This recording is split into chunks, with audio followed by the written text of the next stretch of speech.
תגיד לנו מתי. אני צריך לדבר למיקרופון, או שאני פשוט יושב רגיל? הרדיו החברתי הראשון. הכוח חוזר לאנשים.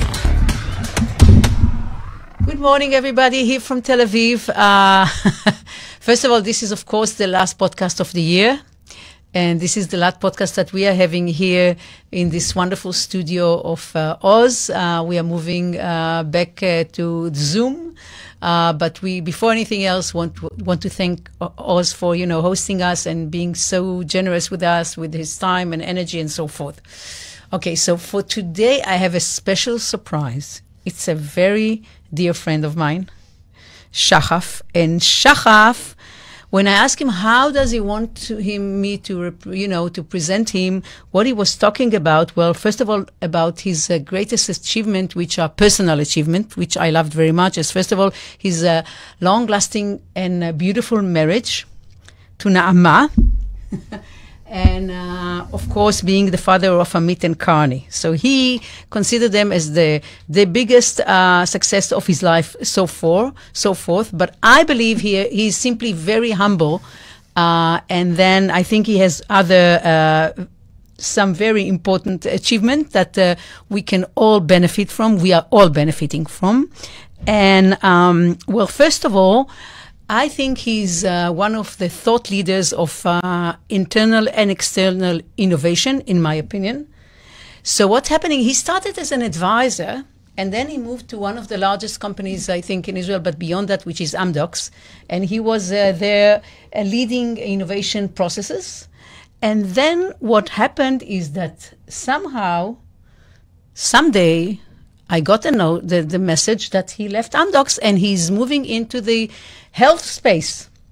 So I was so curious. I picked up the phone and says, Shachaf, what's going on? You were so successful in Amdocs in the business world, and right now suddenly you're leaving all of this and going to, to the, well, which is what is my important, is the most significant, domain because this is health, and health relates to everybody. And we know already that once you're sick, you have only one problem. Once you're healthy, you have many problems. So what do you really prefer, to having only one problem or a lot of problems? Well, it's, this is against the, the basic knowledge and thought, but this is, I think, better. We all prefer having many more problems. So here we go.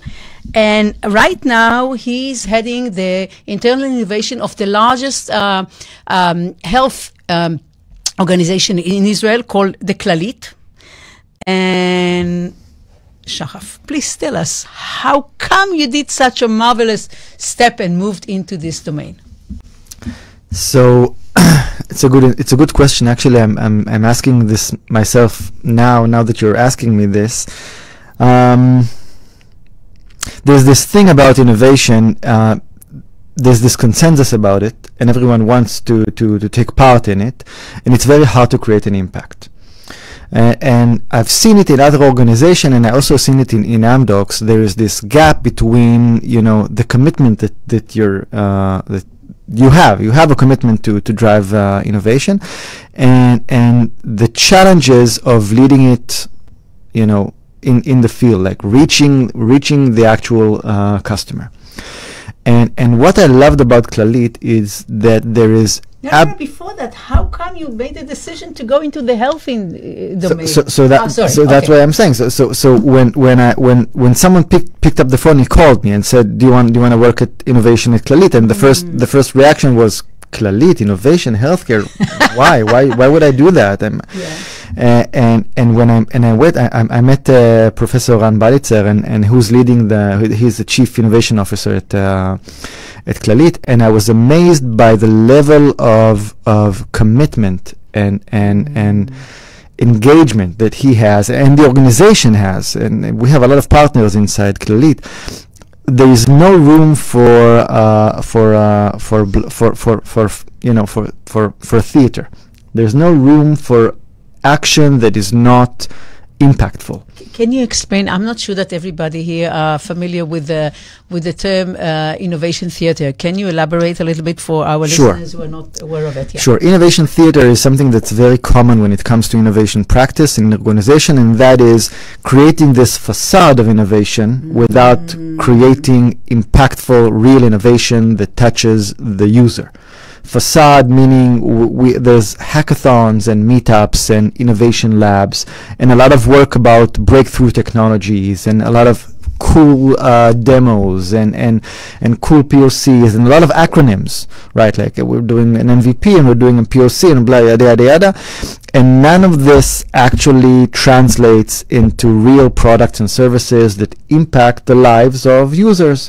Why companies, big organizations will invest so much in something which is in the end of the hand is not beneficial? What's the reasoning and why it's not beneficial in the end? Because he has more than a decade of really leading innovation. I think this is a very important question, and then we'll go back to... Okay, so a couple of reasons. One is the fact that very authentically, organizations are truly committed to innovation, but they are designed to kill innovation, right? Organization, they have this immune system. They are built as performance engines, right? The term performance engine was coined by Vijay Govindarajan and Chris Trimble in their amazing book, The Other Side of Innovation. And they say, and justly so, that organizations are built as performance engines that are designed for repeatable and manageable results. We have to bring results to the table in a very timely manner and in a very repeatable way. And innovation is not like that. So organizations are designed to kill the innovation that they are trying to promote. This is one thing.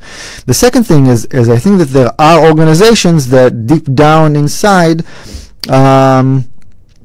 they embrace this challenge and they say, okay, so we'll not really do innovation, but we'll bring talent and we'll contribute to our branding, and it's the facade has its importance, it has its value, right? So okay, so we won't bring the most innovative products to the market. Maybe it's not even our strategy. Maybe our strategy is to dominate the existing market, and we're not that afraid of what's coming next, and it's a mistake, but it's a legitimate strategy, and investing in the present instead of investing in the future. In a sense. Assuming that incremental innovation is enough to stay relevant for the long term. Okay, they are not aware of the 15 disruptive innovation, and that the coming decade is going to be immensely transformative for the human race in general. What do you think? I'll tell you something about it. Look, I get that you are very much invested in the disruptive domain.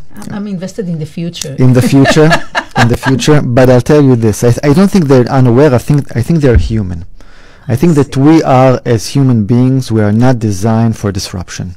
And I'm seeing consistently that reality is changing much faster than our ability to adapt, right? So they are people. They are very smart people, but they are people.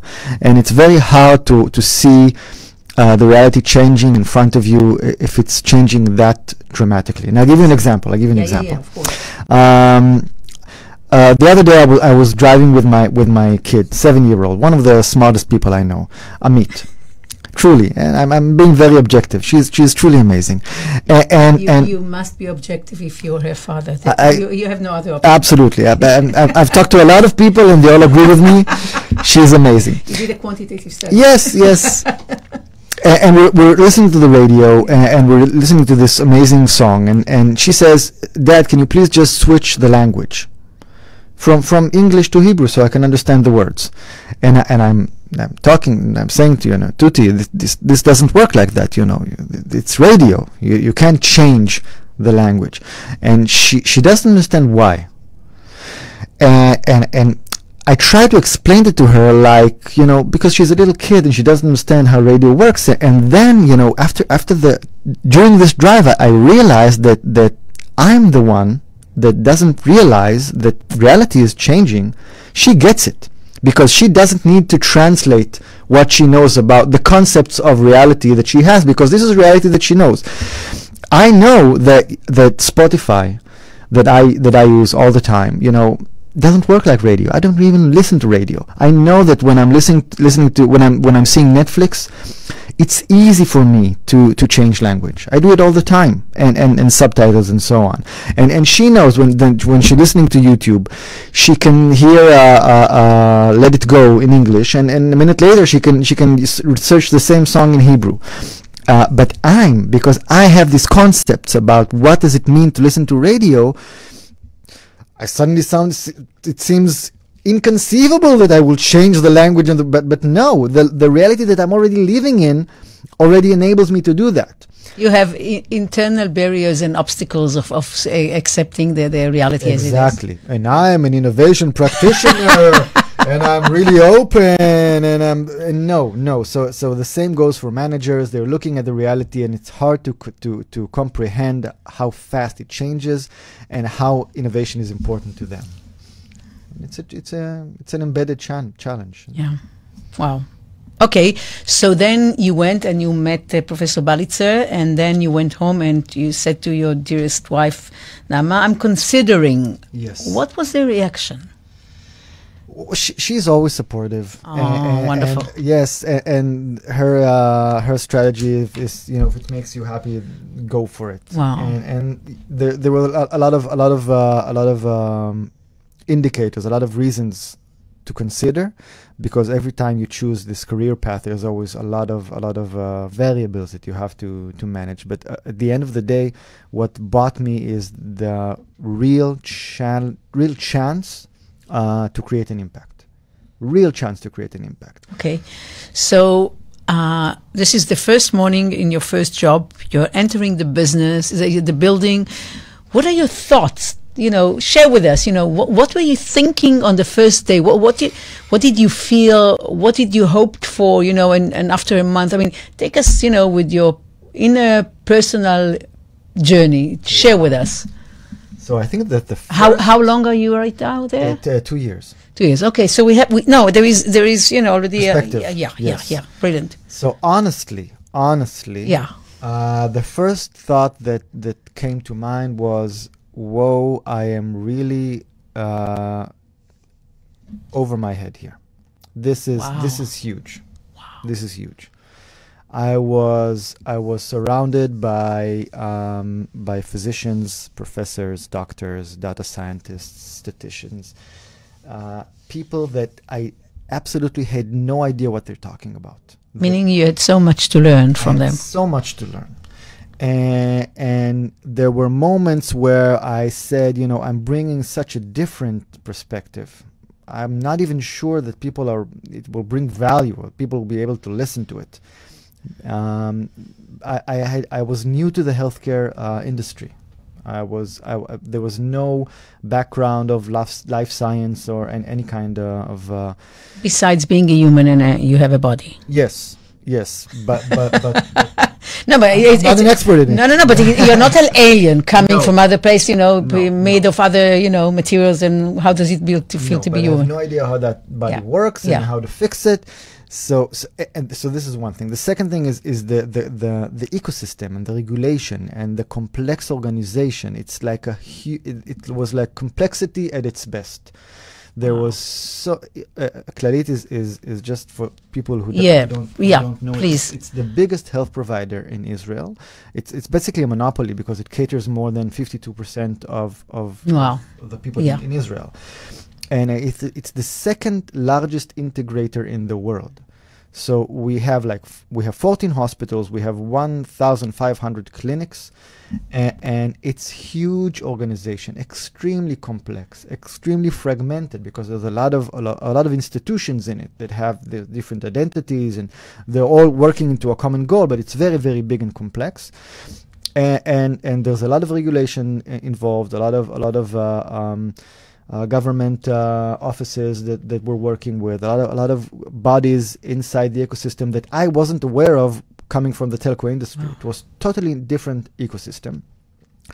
And in this complexity, the challenge of driving innovation in such a complex, sometimes traditional industry, it was huge. And it took me a while to understand how big the challenge is. And I think that the first thing I tried to understand when I walked into the organization is, who are my role partners? Who are the people that I need to work with and collaborate with in order to drive innovation? Because I really, really believe that innovation is a sport effort.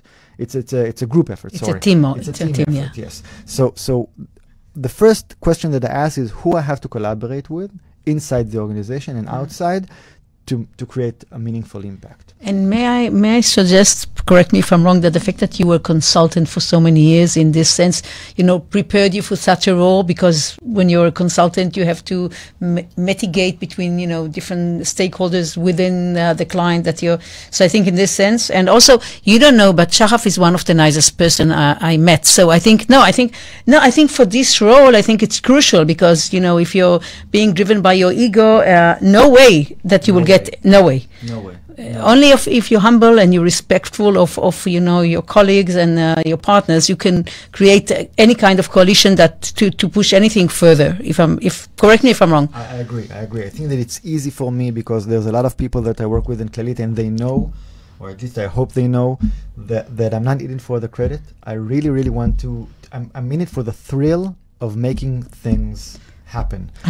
Can I share with you something? Sure. We talked yesterday. Now we talked about Health in 7 and the fact that Eddie is assisting me and so forth. And when we talked, I explained to him that Peter Diamandi is my mentor. He has also two right now. He has two newsletter. And what we found out is that people don't know that it's Future Loop or longevity because they call it Peter's avatar. And I told him, I don't want to have my avatar on, which is what you have to personalize the AI. I says, no, but this is not a personal issue. This is, this is humanistic. So I totally, so it's so relevant that we are only a part of a chain and we have to contribute and we have to create a better, I think, future for our children, and it goes beyond any kind of individualistic ego or anything. Do you agree? I agree, and I also agree that ego is a healthy part of any person. Yeah, okay. And I really accept it with love, really, that we are all motivated by ego. Okay. I think that there are different... Also by ego, and I think that there are different ways of feeding it. That's interesting. Can you tell? No. Before we go, what do you mean feeding the ego in different ways? This is very insightful. So again, very, from a personal level, when I'm creating impact, I'm feeding my ego. I'm going back home and I say, Shachaf, way to go, man. Way to go. You actually woke up in the morning today and you made a difference. Way to go. Wonderful. And there are other ways of feeding the ego for other people. Some people need this nutrition from standing on stage and getting applause. Other people need it from their parents or from their bosses or from their spouses. There are different ways of feeding it, and they're all legitimate. That's brilliant. Wonderful. So then you're there. You understand that you have to this was the first step to find who should be your gang. Yeah. So how did you approach them? I mean, what do you come? He says, listen, I want to make a change and I need you to assist me, or let's work together. I mean, how do you do that? Exactly that. Okay, being totally honest and earnest about what you're wanting, what are your desires, and how did people react to that? I'm wondering. I just want to tell, perhaps there are some of the people that are listening to us are Jewish or non-Jewish and they don't know Israeli, so we are very blunt. People can say even, horribly blunt, but at least you always know where you stand most of the time. Yes. Yeah. So how did they react? You knock on the door, I want to have coffee with you, you chat, and then you put it on the table. How usually people react to that? Amazing. Really? Tell us. Give us examples. I think that first of all, there. Okay, so Clalit is a bureaucratic, very large organization, and like in any how many people are working in Clalit? 45,000 employees. Wow! So it's the largest employer in Israel. Wow! I didn't know that. Wow! Wow! And like any organization, there's a lot of politics in it. Where there are people, there are politics. Exactly. Speaking of ego, right? And yeah. Again, you can't solve it. It's not a bug. It's a feature. Right? Organizations work. People work. Totally. And there are a lot of people that were not like the natural partners for the unit that I worked at, and I try to meet everyone. And I think that, again, honestly, I think people react well to authenticity. And if you come to people and you say, truly, believe me, I really want to work together. Let's figure it out. I haven't met anyone, almost anyone, that rejected it. And I think that all the impact that I managed to create in the organization so far, without a doubt, there was no place that I managed to create impact alone. Nowhere. Everywhere there were partners with me, and I think that the more partners and the more people I collaborate with inside Clalit, and by the way, outside, the more successes I manage to drive, and the more impact. Yeah, I think more than that, what we learn right now, I think in the last few years, that the myth that there is this heroine or whatever kind of persona, and that they are sitting on the on the top of the hill, and they have this suddenly even Steve Jobs, we already know that he was against of many things that Apple did in the end. You're aware of it. Yeah. Especially the App Store, and even Salek, which this is a horrible story, because when he went and he got the prize for, creating the vaccine for the polio, he wasn't speaking about his team, and they were totally shattered. And what was interesting is that the scientific community punished him, because he hardly got any nomination for big, because he got up and he says, I did it myself. And yeah, and all the team that was working, when we know we are in the middle of vaccine right now, revolution, and it says they were shattered. And only 50 years later, his son, on his birthday, whatever, got on stage, and he read all the names, and he apologized, for his father. And he says, he was a great man, but this was a bad, this is the worst action that he ever did. So I think, it's good that you already got it, inside your, your thoughts and belief. And also you've been always a person. Yes. But, people's person, I mean. Yeah. But again, I don't think it's like, yes, it's a value, but other than that, I really think that's what it This is a strategy. Yes. It's a strategy. Okay. But it's also in your values, but you understand that this is the right strategy. Exactly. Okay, so everybody were on board. Yeah. Okay. And then we try to identify different needs and create different solutions. Can you tell us? Because okay, I'm going to give a hint. Okay, right now what Shachaf is leading is, I think, a revolution regarding patient-centric medicine. Yes. And I think this is crucial.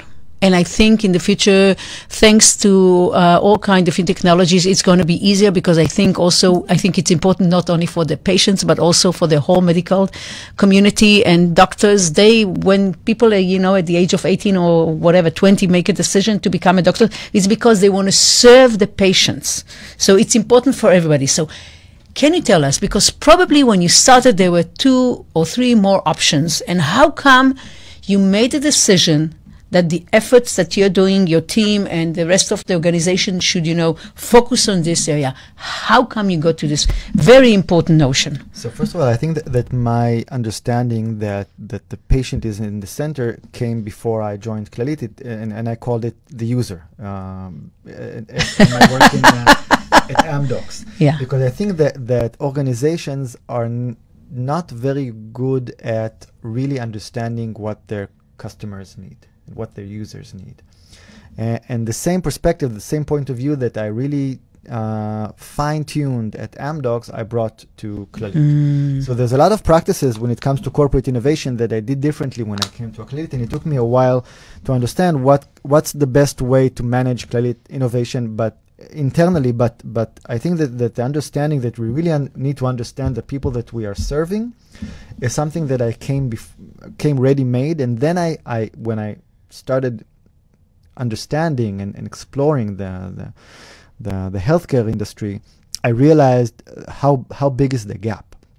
I'm sure you read The Patient Will See You Now. Yeah. Right. And Topol describes the beginning of the medical profession. Yeah.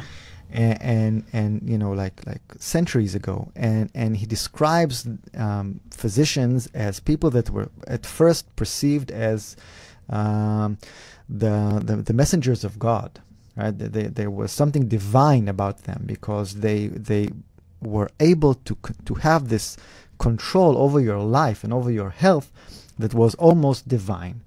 And I think that we're not there anymore, but I think that there are a lot of doctors that have this paternalistic approach over patients, saying, we know what's best for you even better than you know. Yeah, you know that right now he has a wonderful collaboration with another doctor. They have a beautiful podcast called Medicine and the Machine.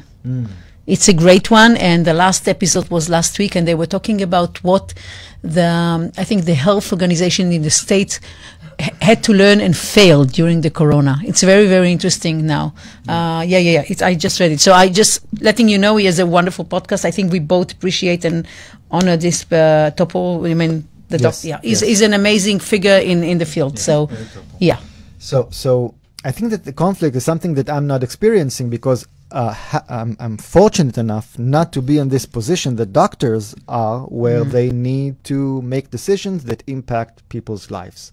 I'm not built. I'm not cut out for that. But I think that when you're in this position, you have to have this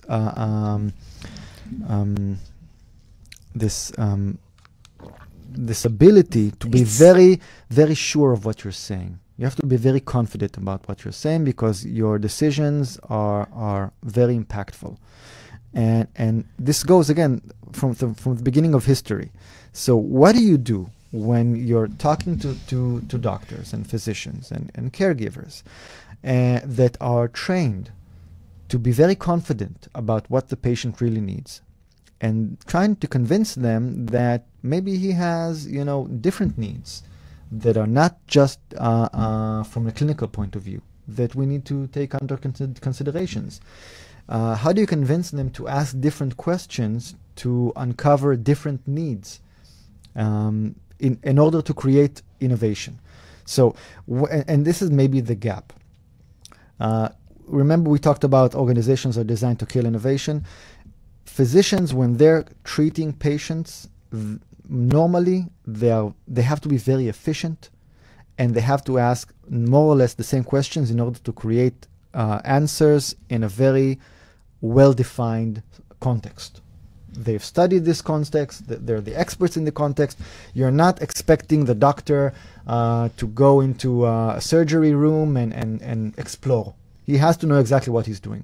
When it comes to innovation, when it comes to creating new solutions that are based on different needs, on new needs, this creates a different context. And in this context, you have to ask different questions, and you have to have a better understanding of the patient. From a clinical point of view, it's not good enough. For example, just to make sure that I understand, for example, if you have a patient with a problem, but if, for example, it's a single mother with 2 children and one of them is on the spectrum of autism, and I don't know, and another woman which is,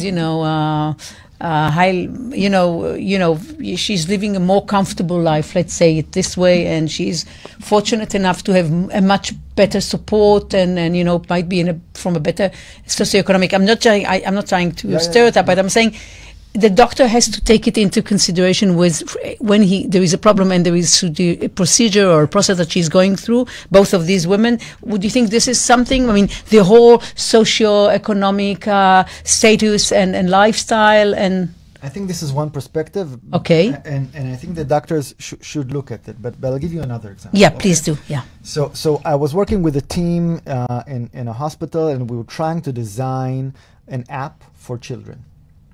Okay. And we tried to understand... what is it for? Was it for... The app was for asthma, people, children that have asthma, and it's very severe asthma. Yeah, of course. And they're sitting at home and they have these attacks, and we were trying to find a way to prevent them. And one of the tactics that we tried to develop is maybe monitor them from home, but in a way that children will engage in it.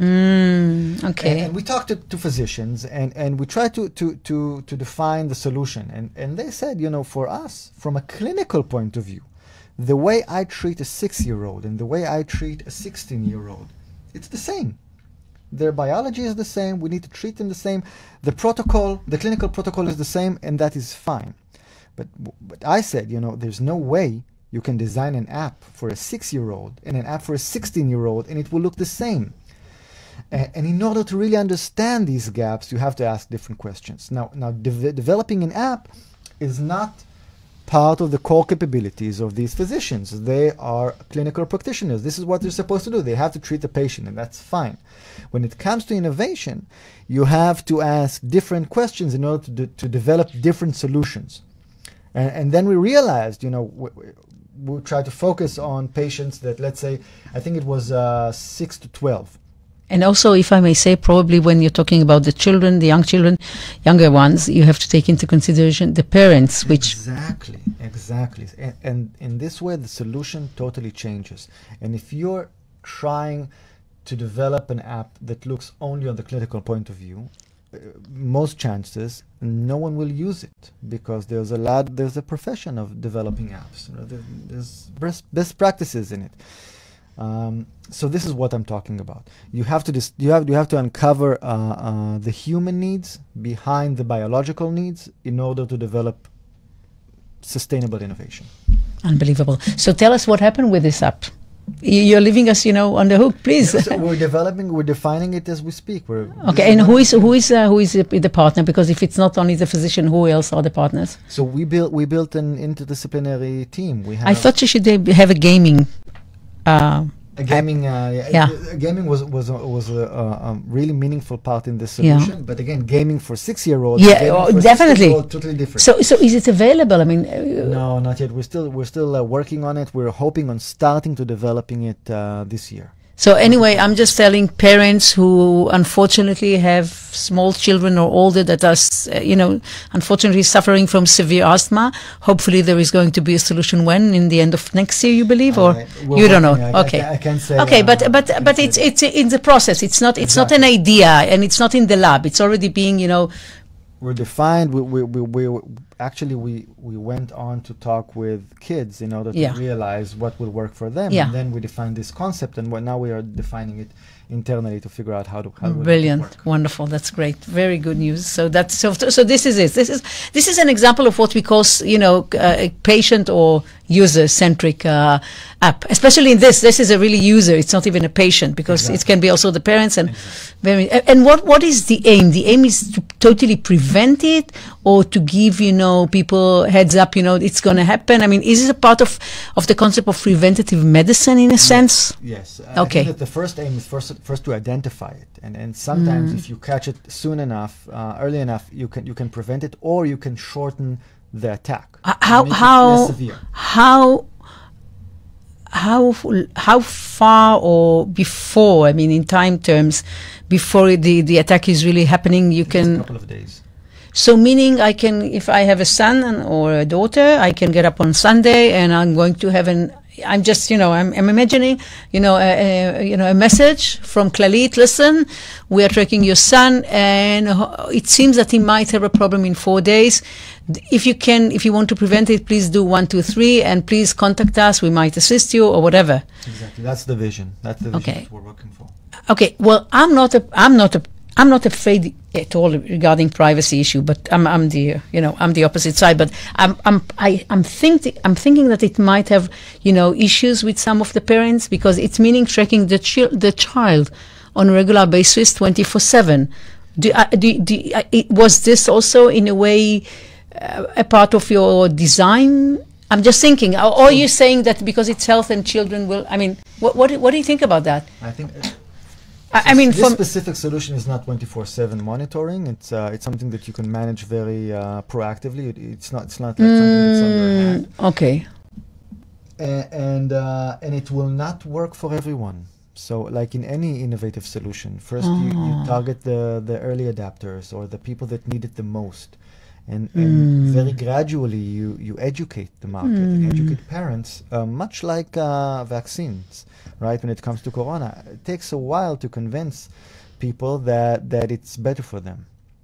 Okay, so what you're saying is that, if I may say, you're taking upon yourself another, I would say, responsibility or role, is also the education, because it's not only creating the technology or the solution, then you have to persuade people that it's good for them, that it won't harm them, that they can trust it, that it's going to be accurate. and reliable. So it's another. So then you suddenly have to have, if I'm not mistaken, another partner, which is the division that is, creating. It's not only the customer, or journey, but it also a kind of interactive communication. Absolutely. When you think of this solution that I'm now describing, and again, we're developing it now, this is like closely in close partnership with the IT, with the digital division. They are the experts in developing this, in making it work, in connecting it to the systems inside the organization. We're working with the service division in order to figure out how do we promote this the best way with the parents, and how do we make sure that we create a high level of service.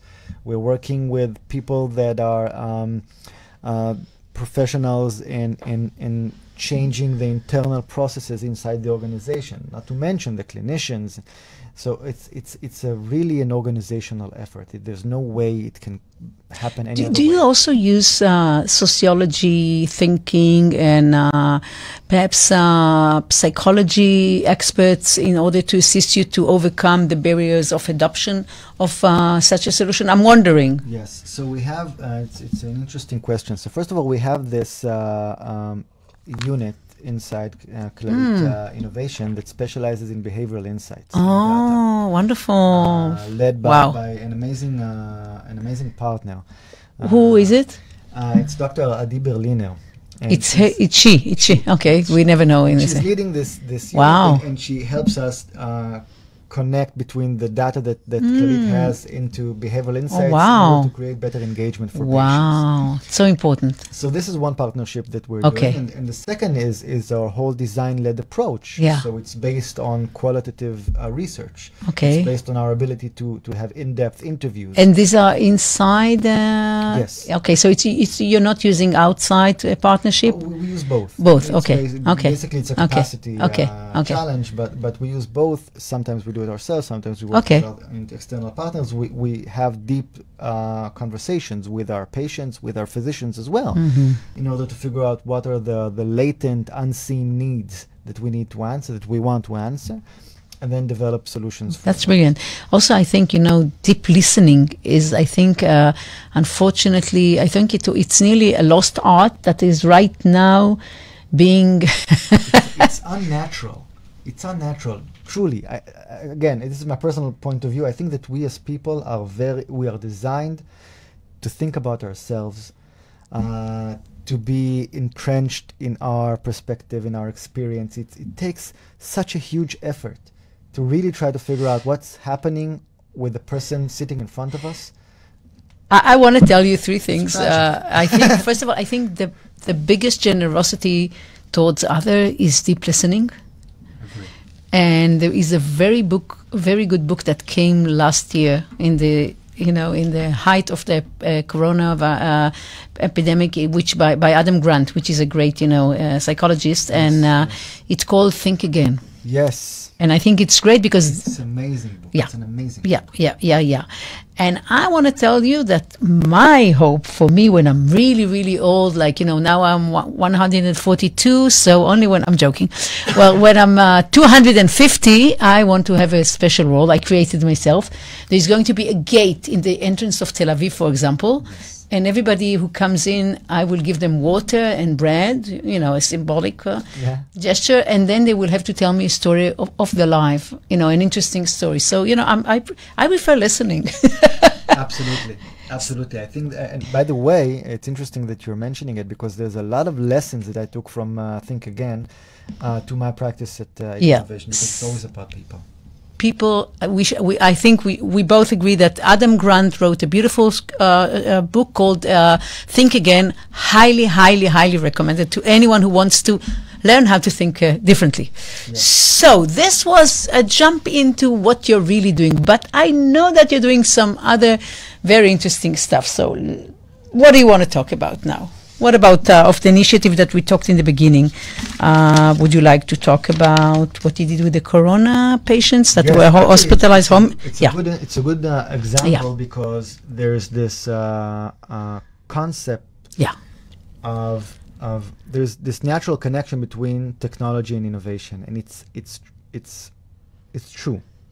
Most innovative solutions normally are technological because we have to bring new technology in order to face new challenges. But there's something interesting about this human-centered approach, because sometimes when you're trying to deep dive into what people actually need, you figure out it's not really technology. It's something else. Interesting. And this is one of the things that I realized in my first project. My first project. When was it? How long were you already in there? I was a veteran. I was 3 months in the organization. And if I'm not mistaken, you got into the organization like 2 minutes before the corona. 2 minutes. I started working at Clalit in November, and in March, everyone told us stay at home. It was a traumatic experience in so many levels. Wow. First of all, I don't know if you remember the first wave of Corona. It was horrifying. It was horrifying. And I was sitting inside an organization that I didn't really understand how it works yet. I met very few people, and I really wanted to help. I really wanted to contribute. And when I was reading a newspaper, I read this article about people that are hospitalized home, and how traumatic this experience is. Because in the first wave, we had no idea what does it mean to treat corona patients at home. How long will it take? How do you work with these challenges? And people were totally in the dark. There was a lot of confusion in the system. And what I initiated was a design-led process where we started interviewing patients that are hospitalized at home, and we started asking them, what do you need? What's going on with you guys? And of course, we built this multidisciplinary teams, and I brought into the team people that coming in from service and IT and marketing, and of course physicians and doctors, and we had this very unique group, and we started talking to patients, and we had this concept that we started with. Again, it wasn't very aware, but it was latent. It was deep inside. We assumed that we need some kind of tool for monitoring, because there was a lot of patients out there. We had no idea what's going on with them. We wanted to bring in a new technology and monitor these people. But we started talking to people nonetheless with a very open mind, and say, tell me about your experience. What happened when you got the call and people told you that you need to stay at home and you have to stay quarantined? How did you react? How did your children react? How did your family react? Wow. And what happens with your parents that they're relying on you? How do you do? Wow. How do you keep treating them? And we got at this point a totally different context of what does it mean to become a corona patient, especially at home. May I say that you weren't, you rely on the professional, the professional, medical people to understand this, the status of the patient in medical terms, but you were talking about the total ecosystem, and you got some important insight regarding the emotional side and the psychological impact, and even I would say the routine. Suddenly the whole routine is simply disrupted, and how do you get along with your life while you're being quarantined and you're this huge, horrible, question mark? Yes, and again, as Clalit as an organization, we know how to face these questions because we have psychologists and we have psychiatrists. Wow. And this is something that we know how to Wow. do, but we're not very good at breaking these silos. And Wow. realizing that, yes, there is this psychological aspect of the clinical treatment that people are getting right now when it comes to corona. Can I be philosophical for 1 second? Can you not? Is there any other option? No, Buddha said that Yes. there are two arrows. There is one arrow which is the pain, because this is life. So, for example, you have a corona, that is the pain. Yes. But then it says there is the other arrow, which is the suffering, it goes beyond, and we can make a decision regarding the suffering, not about the pain. So if I may say in Buddha's words, I'm sorry, Buddha, forgive me. Yes. I'm joking, I'm Jewish, but I'm saying, but what you're saying is that we can't take away the pain, but we can assist with the suffering. Yes, we need to have a much larger context Wow. wider context of the experience Brilliant. of the patient. So can you tell us what did you find? So we started developing a few solutions, and eventually one of the main issues that came from our conversations with customers, with patients, is so we got this call, and we said, people told us from the other side of the line, we don't know who they are, that we need to stay at home, and we are at a like the Big Brother. Yes. Someone told us to stay at home, and we have no idea what that means. And by the way, we're not really sure you know what that means. And we're not sure who even got us. Someone here knows what it means. We don't even sure, you know. Oh my God. We're hearing one thing from oh my television. God. We're hearing another thing horrible. From our physician. We're hearing a totally different thing. So from frightening. It's extremely traumatic. Yeah. And wow. It's not enough to treat the disease. disease alone, because the disease by itself, it's relatively simple to treat. Yeah. But there's a lot of complexity behind it. Wow. And we looked at different solutions, and one of the solutions that we eventually decided on developing is this onboarding kit to the disease. Okay. So we're saying, like you're going to business class and you're getting a kit for the way. Yes, exactly. Okay. So here it is. Welcome. You're now a corona patient. What is in the kit? So in the kit, so you have this thing that measures the oxygen in your blood, and this was before that. This is again from the clinical point of view. We knew we needed that, and you have the thermometer. Normally you don't need it, but it helps that you feel like someone is treating you. But other than that, because the symbolic of it, yes, the symbol. Okay. Yes. But other than that, you have this booklet. Not a technology based, it's a booklet. And in this booklet, there's all the information that you need about what should you expect as a corona patient. Wow. How do you explain your children the fact that you need to be away from them? What do you do with your laundry? Very interesting. Right? Yeah. Am I allowed to have laundry with all of my family? I don't know. Okay, so these are one of the questions that we have to answer. Wow.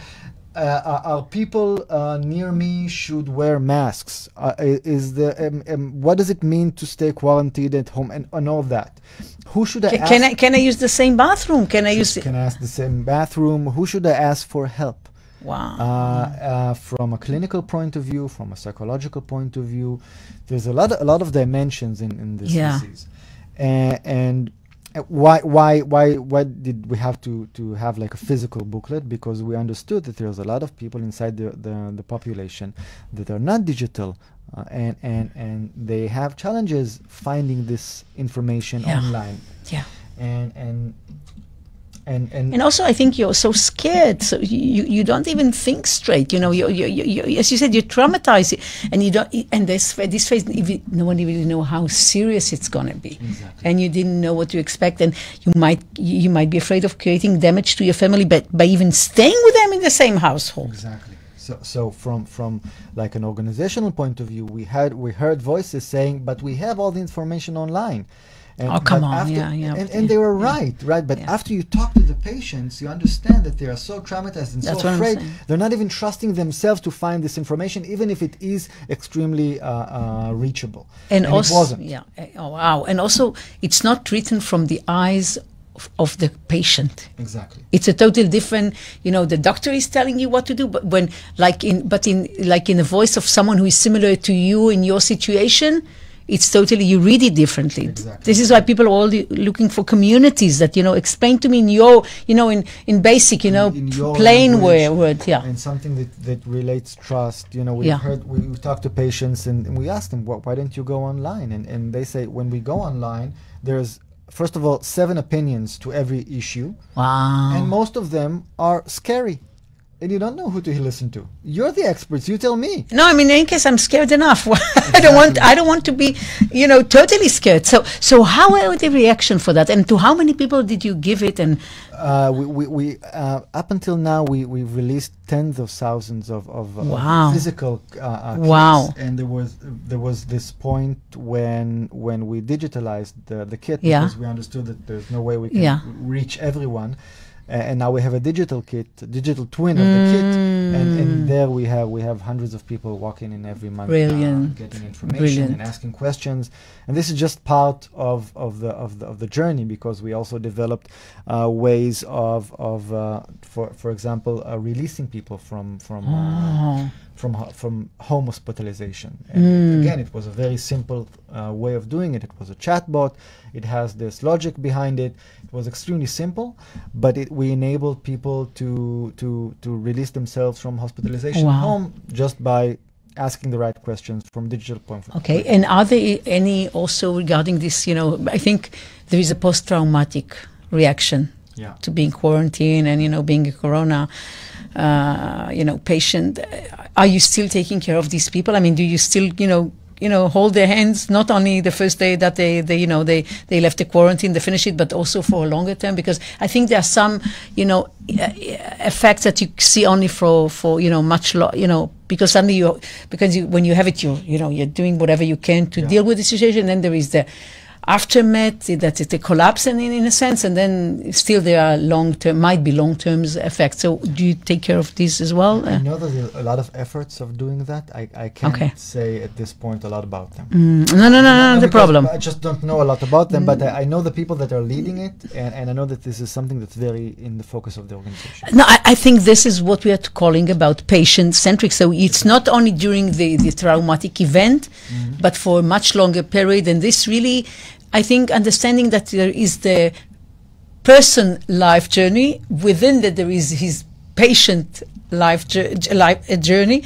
and then so how do you transfer from being a patient to get to a regular person? Or hopefully you don't have any long-term impact. So I think this is I think we have time for one more initiative. Example. Yeah. So again, and you're happy with this? You think that you did a good work with this? I mean.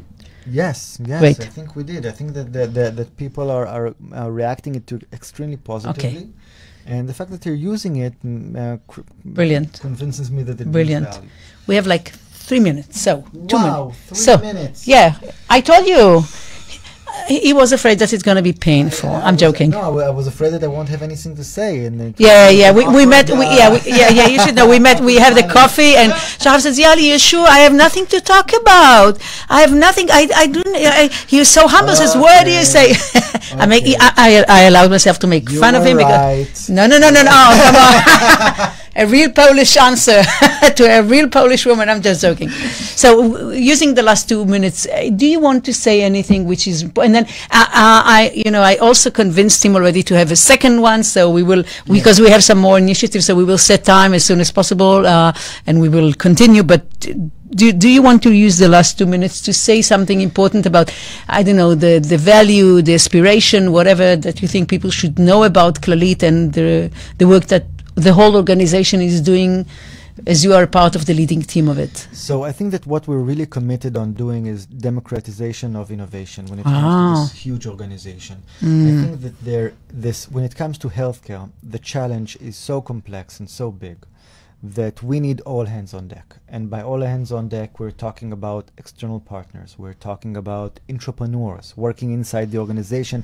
having a much in-depth understanding of the real challenges in the field, much better than me sitting at headquarters and designing programs and models. And there's a lot of room for more people to develop and take part together in developing innovative solutions.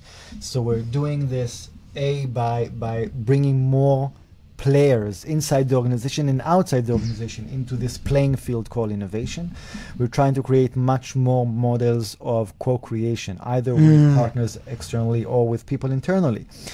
Of course, not to mention the fact that in most of our projects, the patient is the guest of honor, is a strategic partner, strategic design partner in figuring out what do we need to develop and who do we need to develop it for. And I think that if we truly manage to democratize the practice of innovation, we'll be able to create a large enough impact that is suitable for the huge challenges that we're facing. That's great. We are only in the beginning. Exactly. So first of all, I want to thank Shachaf again.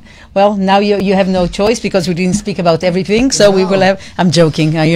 We enjoy each other at our companies and I want to thank again Oz for hosting us for such a long time and being so generous with us. Of course, to Lior, who is all making sure that because I'm so stupid in this, in these fields, the technical things. So he's making sure that we are online all the time. And of course, Dina, that is doing everything in her power to make sure that we are all here on time and assisting in so many ways. So thank you for all of you. Wishing you a best new year. Hopefully, the corona is going to stay with us. So just keep safe. Take care of yourself. Make sure that you spread love. And I think being and staying optimistic is very important for the coming new year. And all the best from us here. Happy New Year. Happy New Year. Thank you. רגע. הרדיו החברתי הראשון. הכוח חוזר לאנשים.